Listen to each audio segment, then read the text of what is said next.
Coup de projecteur à présent sur la Birmanie, près de 5 mois après le coup d'État militaire et le renversement du gouvernement civil.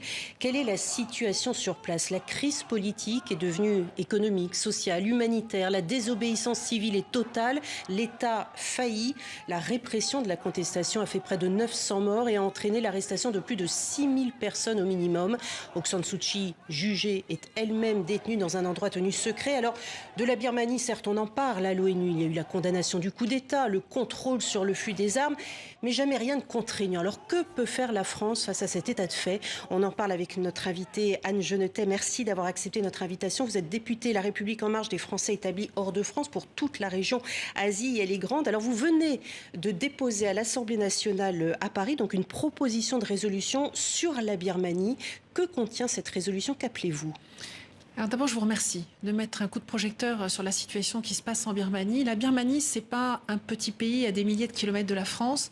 C'est un pays situé en Asie du Sud-Est sur un axe géostratégique extrêmement important où se passent actuellement des choses suffisamment graves pour que la France y soit présente et le président de la République ait rappelé l'importance qu'il attache à cet axe Indo-Pacifique. Donc la Birmanie est très importante sur la scène internationale.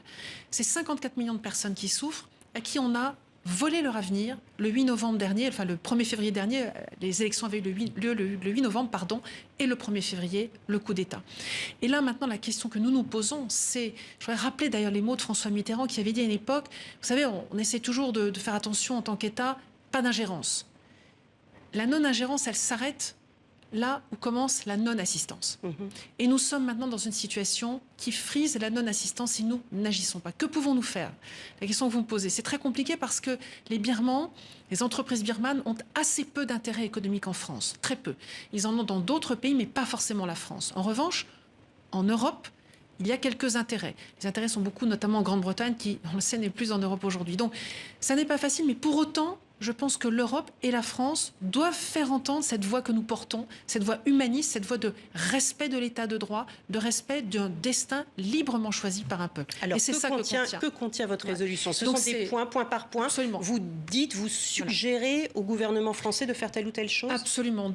Dans toutes ces initiatives, de pouvoir faire valoir les valeurs démocratiques, les valeurs d'état de droit, d'appeler toutes les parties à travailler ensemble parce que la Birmanie est un tout petit peu particulière en ce sens qu'elle est composée de nombreuses ethnies qui parfois ne s'entendent pas entre elles. Et là, elles sont toutes réunies ensemble, elles se sont toutes liguées contre la junte. On va essayer d'en parler dans un instant, mais revenons d'abord sur cette proposition. Là, pour l'instant, vous l'avez déposée. Une proposition n'a de poids que si elle est votée.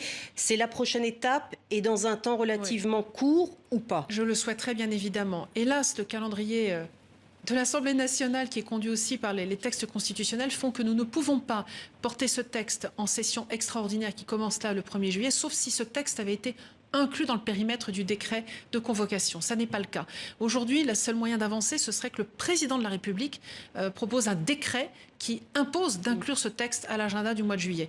Je le souhaiterais vraiment, nous avons besoin d'1h30 pour en débattre. C'est assez peu, mais c'est déterminant pour cette voix que nous représentons, qui est celle du peuple français, à dire stop, on arrête ces exterminations, ces arrestations arbitraires, cette situation d'État failli qui est extrêmement grave avec un peuple qui souffre, vous l'avez dit tout à l'heure. Ceci dit, la France ne peut rien faire à elle seule. Il faut qu'elle inclue sa voix dans celle de l'Union européenne avec ses 26 partenaires au sein du Conseil de sécurité de l'ONU où elle finit par être le seul pays européen représenté à ce titre-là. En tant que membre permanent. En tant que membre permanent, certes. Mais là, des sanctions par l'Union européenne ont à nouveau été prises il y a quelques jours contre 8 personnalités supplémentaires, contre 2 entreprises spécifiques birmanes. Donc les choses avancent. J'aimerais également que l'ASEAN, l'Association d'Asie du Sud-Est, s'empare du sujet. Là, nous avons beaucoup d'intérêt. Elle l'a fait, mais de manière désunie. De manière désunie, de manière pas forcément totalement efficace, notamment par ces désunions. L'ASEAN est de poids pour refaire plier la junte birmane. Expliquez-nous pourquoi la France ne reconnaîtrait-elle pas le gouvernement d'unité nationale de Birmanie, celui qui a été mis sur pied par les élus des dernières législatives, donc démocratiquement élus en novembre dernier, des élus qui ont échappé aux arrestations. Pourquoi est-ce qu'on ne reconnaît pas ce gouvernement? La France, traditionnellement, reconnaît les États, mais pas les gouvernements. Nous butons sur cette différence juridique qui est d'importance. Pour autant, nous pouvons néanmoins apporter tout notre soutien à ce qui s'appelle le CRPH, qui est le comité des élus démocratiquement au mois de novembre, et au gouvernement du non-national. Je crois que là, il faut comprendre qu'il y a une opportunité unique pour le peuple birman à converger tous contre la junte et à sortir de l'étau qu'elle représente depuis de nombreuses années, même si ça s'était relâché un peu. Alors effectivement, il y a le respect du principe d'effectivité. La France reconnaît, vous l'avez dit, les États et pas le gouvernement. Faut-il encore voir si le gouvernement actuel est celui qui a autorité sur le peuple birman? Vu la contestation sociale, on pourrait le mettre en doute. Alors, nous avons quand même des moyens d'agir. Notre ambassadeur, par exemple, sur place, M. Le Chervi, fait un travail remarquable. Il dialogue tous les jours avec le gouvernement du non-national, avec le CRPH. Il faut souligner également les différents membres des postes diplomatiques birmans. Je pense notamment à son représentant à l'ONU, qui a fait sécession, qui a fait des élections, mais que l'ONU reconnaît toujours. Et là, j'en appelle justement notamment à la France et aux États européens pour qu'ils reconnaissent et donnent un statut à ces personnes qui se désolidarisent de la junte militaire, mais ont besoin d'un statut et de pouvoir rester là où ils sont, continuer à agir. Là où je m'étonne, c'est qu'à titre personnel, vous avez souhaité justement la reconnaissance de ce gouvernement d'unité nationale de Birmanie. Vous l'avez dit mercredi lors d'une table ronde organisée par la Commission des Affaires étrangères, tout comme son président d'ailleurs, Jean-Louis Bourlange. Moi je me dis, s'il y a tant de députés qui sont en faveur, il y a une centaine de députés qui ont signé votre proposition, pourquoi est-ce que ça ne peut pas aller plus vite ?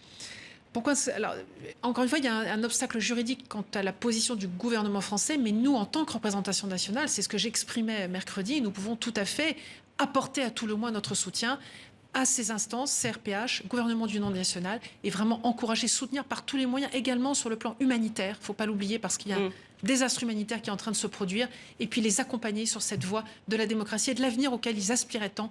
Aujourd'hui, les Birmans sont privés de leur avenir. Très très rapidement, justement, c'est gouvernement d'unité nationale. Et là, il y a peut-être un fédéralisme que la Birmanie doit saisir aussi. Alors, clairement, c'est ce qu'ils nous ont dit en audition. Ils veulent mettre en place une fédération de Birmanie. Et ça, c'est avec toutes les ethnies. Avec toutes les ethnies, y compris les Rohingyas. Absolument, ils l'ont bien dit. Et je les ai spécifiquement interrogés sur ce point. C'est la totalité des 132 ethnies qui composent la Birmanie. Ils auront donc une charte qui est prévue d'être inclusive et qui inclut la totalité des Birmans d'aujourd'hui. Merci beaucoup, Anne Genetet, d'être venue sur notre plateau. Un point à présent sur la